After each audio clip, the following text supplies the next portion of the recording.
This meme of the day is brought to you by, so how am I going to stand a chance against you? That's the neat part. You don't. Merry Christmas, you filthy animal. Brought to you by ZDogg, everybody. Yay! And also ZDogg is back. ZDogg, take a bow. Oh, he's dead. Oh, that's mean. Plus, if you've not seen our latest Among Us videos, it's Wolf who's the new ZDogg.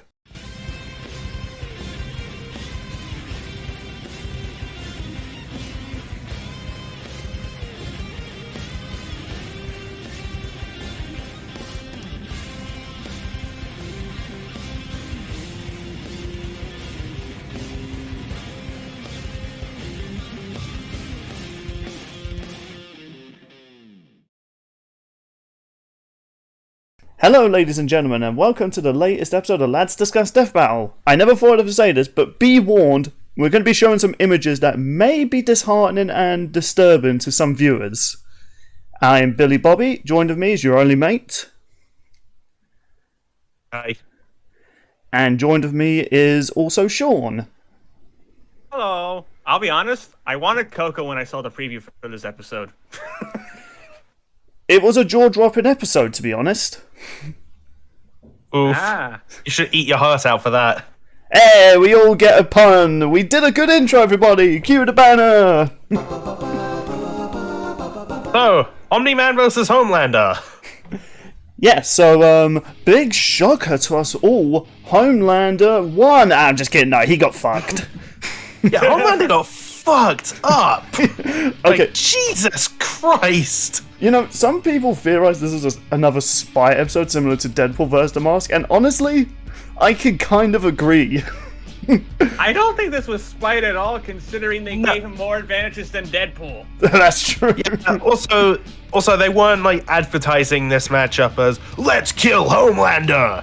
I mean, true, but Nah. I wouldn't be surprised if when the Death Battle team were researching this, they're like, alright, so what's Homelander's closest matchup? He doesn't have one. Okay, then. Who would we like to see him get his ass kicked by? Omni-Man? Omni-Man. Da-dun!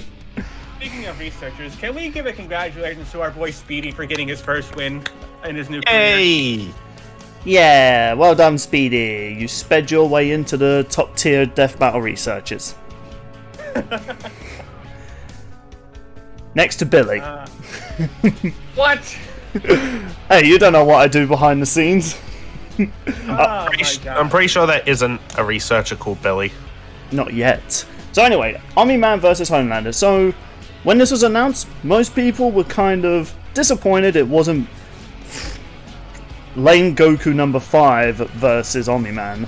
Like, to this day, I still don't get why people are acting like that is the perfect matchup. Bardock is such a boring character. I said it last episode, I'll say it again. You know what's crazy, though? What? I was talking to mate about this before we started recording. Bill, it's been 24 hours since that episode came up. Guess how many likes this thing has? I haven't checked it. I don't actually look at likes and dislikes these days. What is it on? 126,000 likes. Okay, hold on. I've really got to look that up myself. Are you serious? I'm serious. It is at 1.5 million views and over 125,000 likes at the time of recording. Wow, yeah, no kidding. Jesus. I guess listen, even if people thought this was one-sided, I wouldn't be surprised if they just liked it just because Homelander was going to die. This just goes to show that Death Battle can take a fight that's one-sided and make it entertaining. Well, I mean, they've always been able to do that as far back as season 1. Remember Thor versus Raiden? Yeah, do you know what? This is a thing. That's the thing. Oh, sorry, Sean, what were you going to say? People forget. I was going to say, that's what people forget. Like, they can do this. The only, like, so-called, like, blemish, that logic, maybe Core versus Storm, if you go by numbers. But I still think Core versus Storm was a fun episode, despite how one-sided it was. Do you know, that showed the double standard, people, despite the fact that wasn't the episode that Korra people wanted. Death Battle wanted to do it, and they made it entertaining. You know, they put their heart into it, and it was a really good fight. Sure, I would have preferred Ray versus Korra, but it's like, yeah, you know, end of the day, they still made a worthwhile episode. Like, there's so many episodes that, even if I say I don't like them, I can still go back and enjoy them to an extent. Even if they are one-sided. And this is another episode. To be honest, though, I think this is the best episode this season so far. Like, it is up there at my 11 out of 10 already. Unless there's an episode that smacks that down, that's already at the top of my tier list. So in layman's terms, this is your Popeye versus Saitama. Okay, damn right. Oh my god. I will say, there were some, like, funny moments in this analysis. It was absolutely hilarious. That's why it's up there as my top 10. Or, well, it could probably go higher. It's only 5 so far. Yeah, I don't know why. Just top 10 is just like it's like the most... Like, top 10 overall, maybe? Yeah, I don't know. I think we're getting 12 episodes this season. I could be wrong, but... 16. 16, okay. So, yeah, so far it's on the top 16 on my list. But like I said, you know, we still got quite a lot of episodes to get through. For all I know, they might do...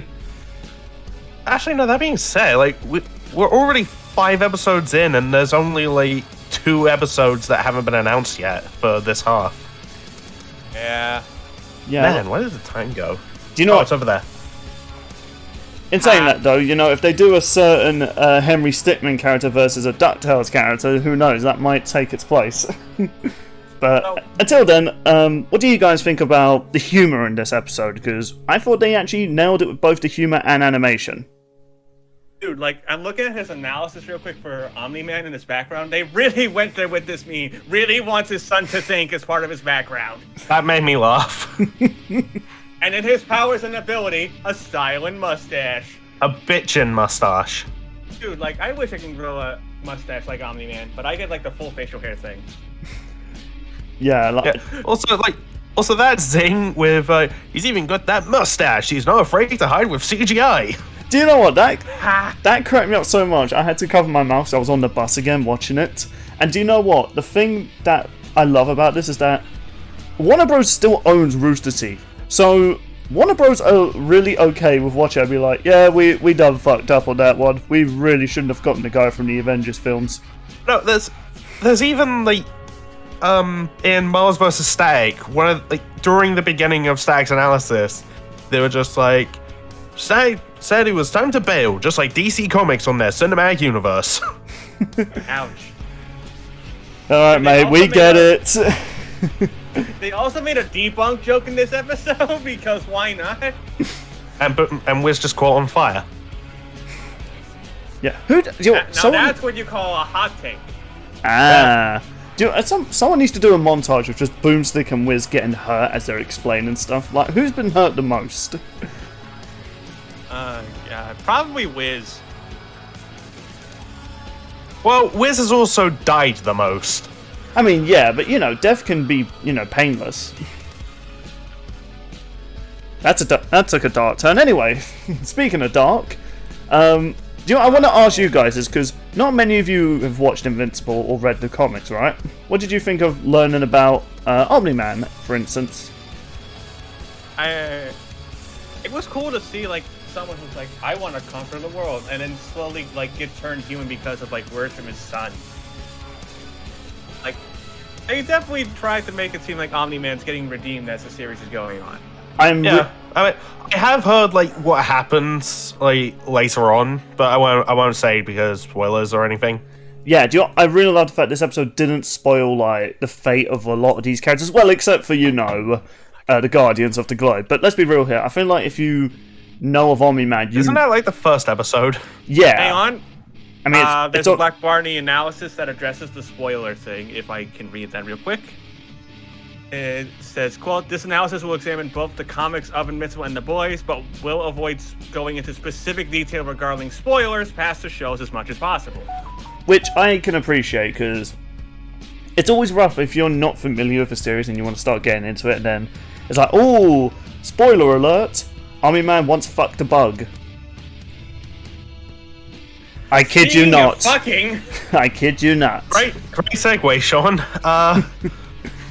Alright, so at the beginning of the season, they teased that they had to calculate a sex feat.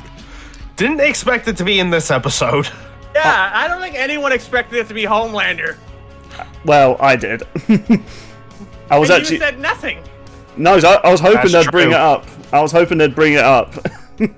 But the moment they would I wish I recorded my reaction, because the moment Boomstick was like, oh, you know how we've always wanted to calculate Superman and Lois, how they bang? I was like, oh no, are they really going to bring this up?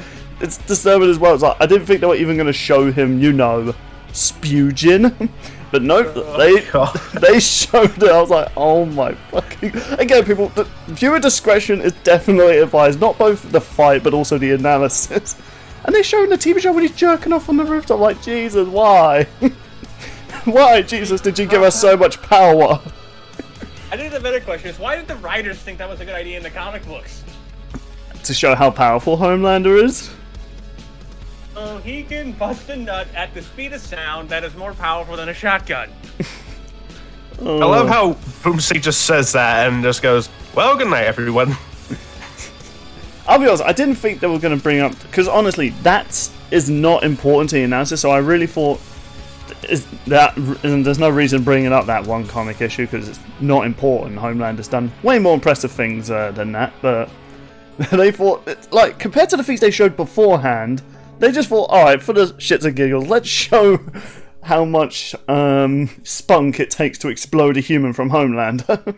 Thank you, Wiz and Boomstick. Thank you for the nightmares. I mean, they've done stuff like that before. Like in Hulk vs. Broly, they talk about how when he came back as like the Green Sky, was able to Hulk smash for like hours and hours on end, like till dawn. Yeah, but they didn't show... They didn't show... No, the reason they went with it like that, Liam said specifically, how often do you get to calculate the Hulk having sex? I know, it's just... Why would we even do that? That's the better question. Yeah. Homelander, it's probably like a speed feat, I guess? I don't know. And there's stuff like, admittedly, I do sometimes forget this episode even happened, but in Ivy vs. Orchid, Orchid has that finisher where she like flashes her boobs, and if it's a guy, they'll like just die at the sheer shock, and if it's a girl, they'll just like quit out of jealousy. Now that's a real Final Flash. No, they actually like did all these measurements to try and calculate how big Ivy's boobs are to see if she would even be bothered by it. Yeah, true. So they're aren't afraid to get down and dirty with their research. But I forget the name of the guy who had to research Homelander, but I'm sorry you had to go through that. To be honest, I feel like just looking into the Boys and Omni-Man or Invincible stories, yeah, there are just some stories you're just like, is this even worth reading? Some of it's just filler, and it's like going over the most disturbing facts. Like I mentioned, Omni-Man at one point when he left Earth decided to date a bug alien. Because that's important somehow, even though not really. Please tell me it was on planet Alia. Oh god. And after he leaves, Vegeta blows it up. That's how they repopulated Dragon Ball Bridge. Just come full circle, people. Oh my god. Oh, I can't get over that scene. That's still my favourite from that Bridge series. Oh, by the way, I just looked it up. The lead researchers were Speedy and Nocturne Bros. Poor Nocturne with Homelander. I mostly feel bad because of that sex feed. Yeah, I mean, to be fair though, like, okay, that whole thing though, it is like a brief moment in the comic, and you know, it gets back to the more serious part. You know. Well, that's the thing. He had to do the math for that. That's the issue. Oh yeah, that's true actually. But yeah. Her name is Alicia. Alicia, okay. Well, they had to do the math for that. That probably wasn't fun to learn about, and nor did they want to probably do that, but they're like, fuck it, let's do it! You know, speaking of Homelander though, there was something I was a bit curious about, because in the official comics, I know this may go into some spoilers about the Boys, but I won't reveal how it got to this point. But there's a character similar to Homelander who was made to be exactly like him. And like I said, exactly like him. And according to Death Battle, anything on Earth has not worked on Homelander, including the nukes that nearly wiped out humanity. That was scary to learn, that we almost died. Oh yeah, I think on cast they even talked about that once. And Bill, when you say like there's someone similar but you don't want to spoil it, I'm just gonna type in our chat. Is this who you mean? Yes. Okay. The character who some people wanted to see fight Blake Belladonna. People, what the fuck's wrong? I've never heard that, and that sounds fucking... Yeah, especially given what this character can do. But anyway, Sorry, it sounds stupid. yeah, Sean, be sure to cut out that. Can I replace him with a duck quack instead? No, I'll just Yes. say just... okay, Also, fine. by the way, hi, I'm editing this. Yeah, okay, so this character was made to be exactly like Homelander, same strength, same speed, to an extent. And in the death battle analysis, they say Homelander could survive anything that the Earth could throw at him, you know, nukes, like specifically humanity. Earthquakes, thunderstorms, you know, hurricanes. Not that impressive compared to Omni-Man, obviously. However, this character was killed by anti-tank weaponry. So, don't get me wrong, I can understand they were theorizing, saying, oh, well, according to Vought, which, let's be real, when has Vought ever told the truth? I don't believe Homelander was as durable as they think. Considering this other character could be killed by anti-tank weaponry, which compared to a nuke is not impressive. Does it really matter at the end of the day? No, I know that. I know. This kind of result. Yeah, and I don't want to. Okay, here's a weird thing. I am aware that Homelander may have fans, but I feel like most fans also hate him, given his character. I think he's one of those villains that you love to hate, though. Yeah, I think That sounds about right. Yeah, to be fair though, I think that's if a writer's gotten you to hate him, they've done a good job. Yeah. Yeah, exactly. And yeah, when it comes to Homelander, I can understand they wanted to give him at least more feats to give him a chance, but I do like the fact as well they didn't sugarcoat. 'Cause that was one of the many complaints that Korra vs. Storm got, which I usually am not one of those people that hates when they say, "Oh, this fight was very close," because I kind of like it, but also kind of hate it. So I like the fact they're trying to give the character who lost, you know, something so the fans don't feel upset, which I can understand for Korra vs. Storm. But I also kind of like the fact, despite the fact Homelander got destroyed, they didn't really shit on him at the end of the analysis, which I really appreciated. You know, they were just saying, like, sure, he's powerful in his own right, but unfortunately he's a small fish in a big pond. It's like, okay, that's fair. Not insulting, but it's also trying to give compliment to, honestly, someone who doesn't deserve it. Yeah, it's not like back how Death Battle was in Season 1. Oh yeah, do we need to mention Michelangelo? Let's not. You know, this is definitely a way fun episode, but I think we should get into the animation portion of this because holy hell. Oh, so real quick, I do want to say, they haven't been saying, oh, this was a close fight when it wasn't. Although I've noticed a lot of times this season they say this person wasn't going to go down easy. Yeah, which I think is fair. And here's the thing as well, I know some people might disagree with me. I don't think Omni-Man was going to completely one-shot Homelander, because Omni-Man does hold back a lot, and obviously he's still trying to preserve the Earth, you know, for his invasion.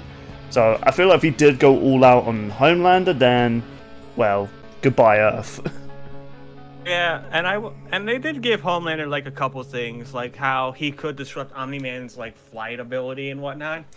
Oh, dude, that was really good, especially in the fight as well. It was like, because I knew he had shout, but I was thinking to myself, is that really going to do much to Omni-Man? But then in the pre-analysis, when they mentioned, oh no, this is actually really bad for Vulture Minds, I was like, oh. I mean, I wasn't convinced Homelander was going to win, but I was like, that was neat. Yeah, when I heard that, I thought that's absolutely happening in the fight. And I like the I was just going to say, like, I love the fact how, at first, Homelander started off all confident, you know, standing there with a nice little hot chocolate, taunting Omni-Man about, you know, especially killing his wife.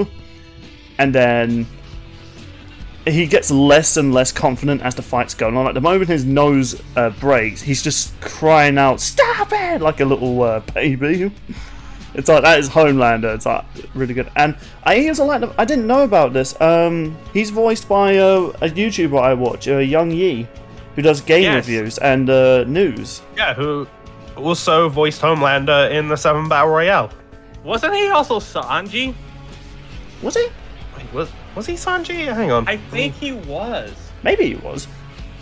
I don't really remember that episode too fondly. He did really well as Homelander, honestly. Like, the way his mood changes the confidence to, like, compared the panic, anger, like that was really well done.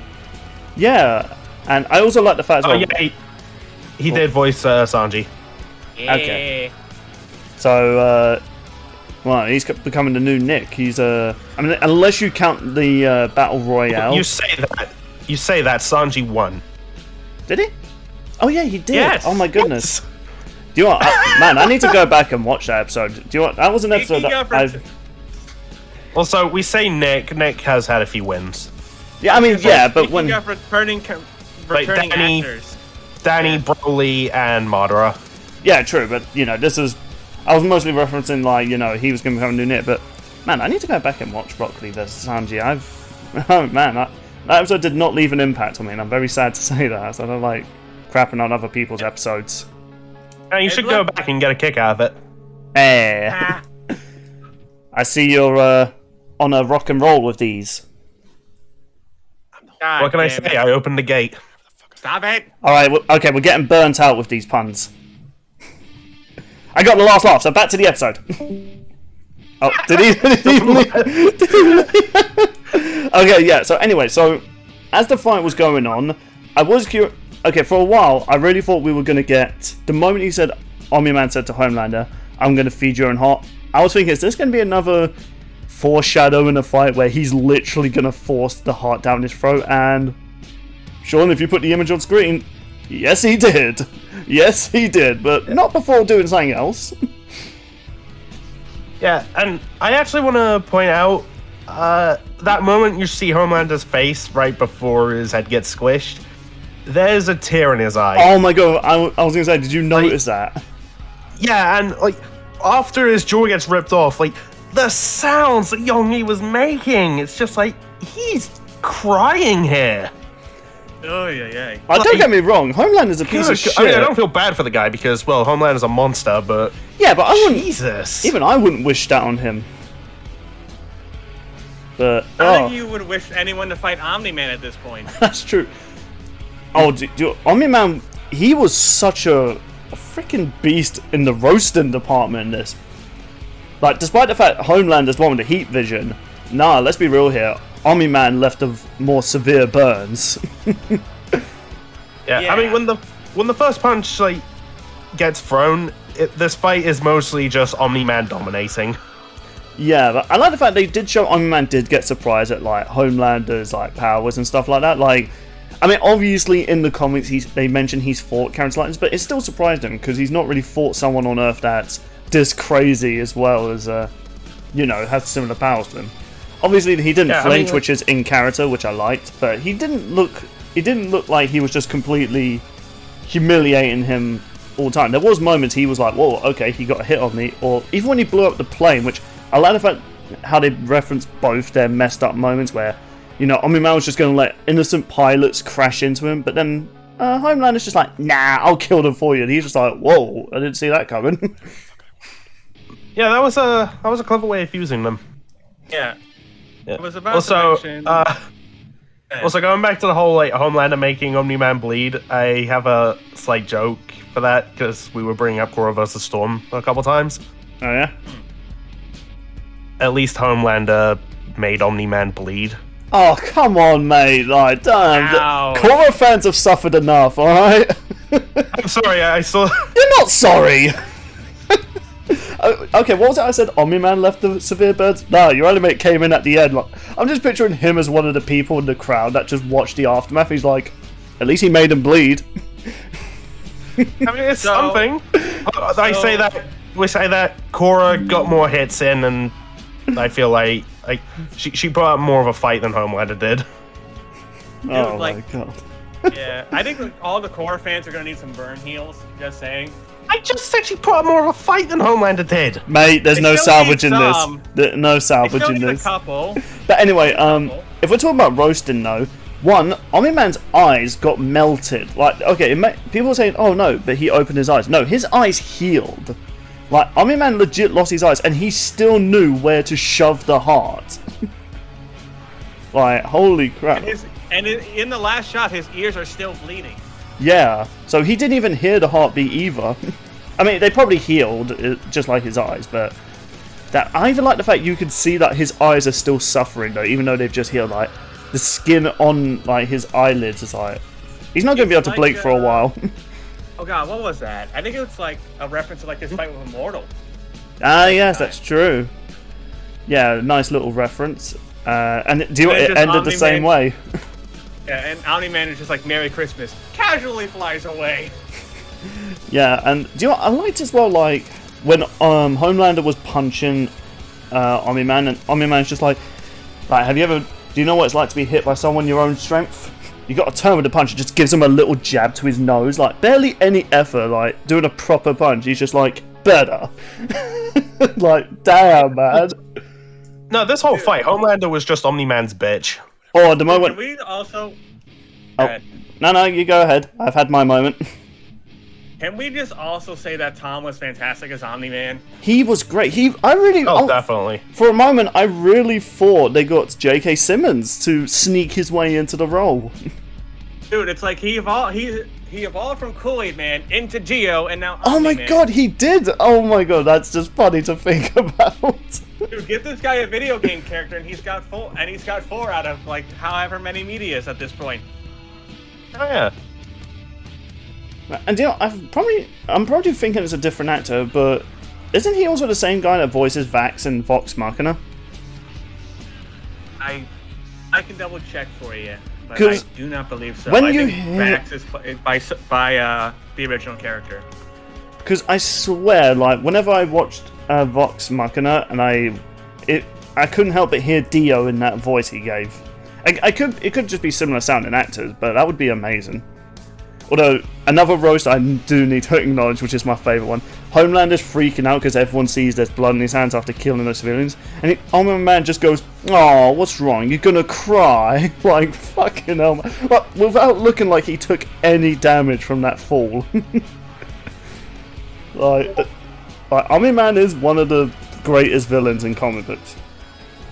Okay, so it wasn't... so different actors. Yeah. Okay. By the way, can we also just say mad props to the in-house RT 2D team, because that animation, it's so good. I was there when they showed the preview. Someone in the chat was asking if they actually got the people who animated Invincible to work on this, and they're like, "No, that's our RT department." Yeah, because I never saw the preview or anything like that. Cause, I wanted to be surprised as usual, but when I saw it was going to be hand drawn from in the actual episode, I was like, "Say what?" And I was more excited. The moment Omni-Man landed at his house, I was like, "Is that just shot for shot from the show?" Nope. So poor Debbie. Yeah, she wasn't my favorite character. Who gives a shit? And Invincible now doesn't have his mom anymore, okay? But he's got his dad. But he's more human than Vulture might. Yeah, another thing, like, when Homelander was, insulting him, saying, "I'm gonna fry your little son," I feel like that's when Omni-Man got serious, like, because despite the fact, he might be a Vulture, he does love his son. So I feel like, he was taking it easy on Homelander, but the moment he brought his son, he was just like, "I took that personally." Gonna rip your jaw off and make you shut the fuck up. Yeah, oh my goodness, and I still can't get over that head crush. Like, at first I thought he was gonna push his head down to chew on the heart, but no, they combined a lot of iconic Invincible deaths from the comics and shows into one painful death. Ripping off someone's jaw, snapping their neck, ripping out their heart, crushing their skull like Red Rush, which I like to imagine I foreshadowed that death when I brought up Red Rush's dead last episode. And as I've also just been pausing. I got a frame right as Homelander's eye is about to bulge out. Oh god. Someone needs to do a kill count on this whole episode. How many people actually did die because of this fight? I think 3. Yeah, I was gonna 4 because Homelander. Because you got the airplane full of people too. Oh yeah. So how are you gonna calculate that? You could. You calculate it by the number of pilots, the number of stewards, and how many people are typically on a plane like That is true. Yeah, but you also got to account the size of the plane. Like, Mate, is it a jumbo jet transatlantic? Okay. Is it just regular? Mate, if you're really gonna go that, Death it's Battle not- once it's not calculated how much the entire Earth and population would weigh for Goku to do instant transmission. Oh yeah, true. Well, actually, no, that was just all Chad. Yeah, so if he could do that, I'm sure we could figure out how many people died on an aeroplane. Okay, yeah, true. You know what, I'm gonna look that up, and also just bring up. I still love that Ben knew about the dinosaurs, but didn't tell Chad until after he worked it out. Oh god. Although speaking of, before we wrap up though, speaking of me predicting how Homelander was gonna die in a way. I love the fact it was a head crush. That's why I said this in the last episode. I love a head crush death. I know that sounds sadistic, but if there's one way to kill a villain, like I said, it is with a head crush. So the fact that's how Homelander died, well, getting his jaw ripped off. That what is that kill count thing called when the ultimate kill or golden chainsaw? Yeah, the golden chainsaw. Yeah, that death is golden chainsaw worth material right there. We should do something like that once this whole season's ended. We pick the best death to be on like Gold Chainsaw, and then we choose which is like the least favorite Dull death. machete. Dull Machete, yeah. Which so far to me is Zatanna versus Scarlet Witch. You don't really see. Cut in half. Yeah, but you don't really see it. It's like it shows the sword, then you hear the scream and blood splat, and then just the corpse gets dropped on the floor. Not really. That's not getting your heart ripped out, shoved down your throat, and then your head crushed. I mean, fair. We'll discuss that more though. But holy hell, this death was brutal, and I thought the last death was brutal. Yeah. It's not quite the opponents predicted their own or foreshadowed their own death, but it was still kind of foreshadowed. Or I guess promise kept. Dude, like, I think the art animation team, this is like their best animated fight, honestly. Yeah, they've really improved I've seen since people War Machines vs. Genos. Hey, I like that one, okay? I like that one too. I think people are too hard on it. Okay, I think it was a good episode, but I'm just saying, like, they've come a long way from that episode. From good to really good. Speaking of people, like, talking, like, that was one of the complaints I've seen was that it felt, like, too short. But at the same time, the setup was great. And, like, hand-drawn stuff, something like this, must have taken a long time. Yeah. So it makes sense why it's so short. Yeah. Isn't this also the same team that animated Nomad Out of Nowhere? Yeah. Jesus, like... And Capcom. I mean, Capcom I can kind of understand, it's pretty gruesome. But... I don't know, man. It's just funny to look at this. Lest we remember the, Fear episode in Season 1. Overall, though, I loved this episode. The fight was great. It was brutal. I loved how... despite the fact that you had to kind of give respect to Homelander, despite his very disturbing characteristic, I like the fact they didn't, just make it another Deadpool versus Mars sort of scenario where they're just trashing the person that you really don't want to root for. Do you guys have any final thoughts? This was a bloody good episode, and it's just... I'm glad it turned out as awesome as it did. Yeah. Yeah, definitely a good episode, and I've been looking this up. The most I can find for people occupying a plane, an aircraft can fit up to about 550 seats.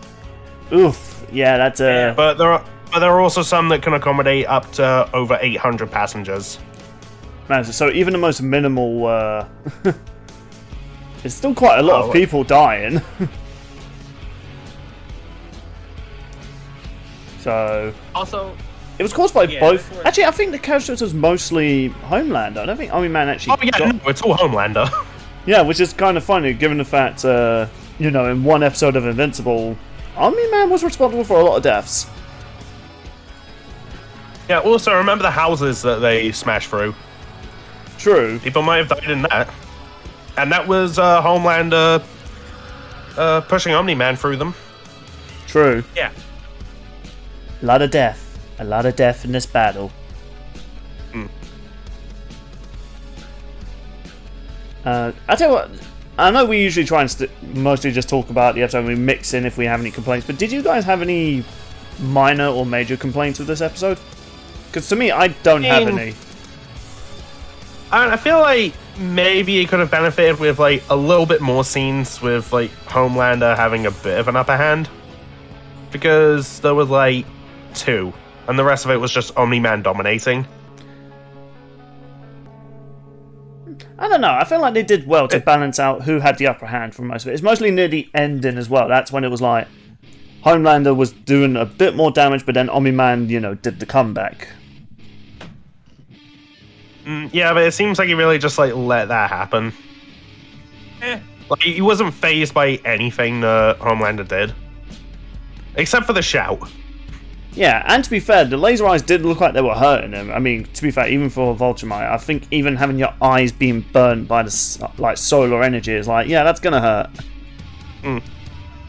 Yeah, and I actually also kind of like the fact they did bring up the fact that they can be killed in the sun, because I always got the impression they couldn't. Like, I thought it had to, the only reason that one Vulture-Mite died was because, without saying the name of the character who did it, managed to beat them to near death and just left them in the sun. So I just assumed they were just a corpse floating in the sun. But no, turns out enough damage can kill them. Oh, no, there's something else in the analysis I want to say because it was funny. Oh, yeah? That RTAA Texas. Oh, yeah, that edit was cute. Like with the cowboy hat and the pistols and the rocket. Yeah. It wasn't many people complaining, but people were saying they probably shouldn't even included that feat for Omni-Man because we never see it. And I'm just there like, right, but we never really see many feats of Omni-Man aside him killing people. So, and given the fact that we also see him destroy an entire planet just by flying, it's like, is it really hard to believe he could stop a meteor the size of Texas? Also, we never see Homelander tank the Tsar bomb, but we give him the benefit of the doubt. Why not Omni-Man? Yeah, like, the benefit of the doubt, I can... Mic drop. Kaboom! Like, here's the thing as well, like, I understand people get annoyed when they're given the benefit of the doubt of certain characters, but not show the feat, but it's like... Sometimes if they have a feat that's more impressive, then it's worth noting. Or if it's a matchup where, they don't have anything on-screen impressive feats, then it's not wrong to just show, like, come up with a theory and stuff like that. Yeah, plus they do it for both. Yeah, so it's like, everyone's a winner or a loser depending on the situation. And is that all you guys had to say? I'm good. I got my cocoa. Nice. However, I'm just going to say this. The next time might either bend to someone's will or someone's head's going to explode from this next time.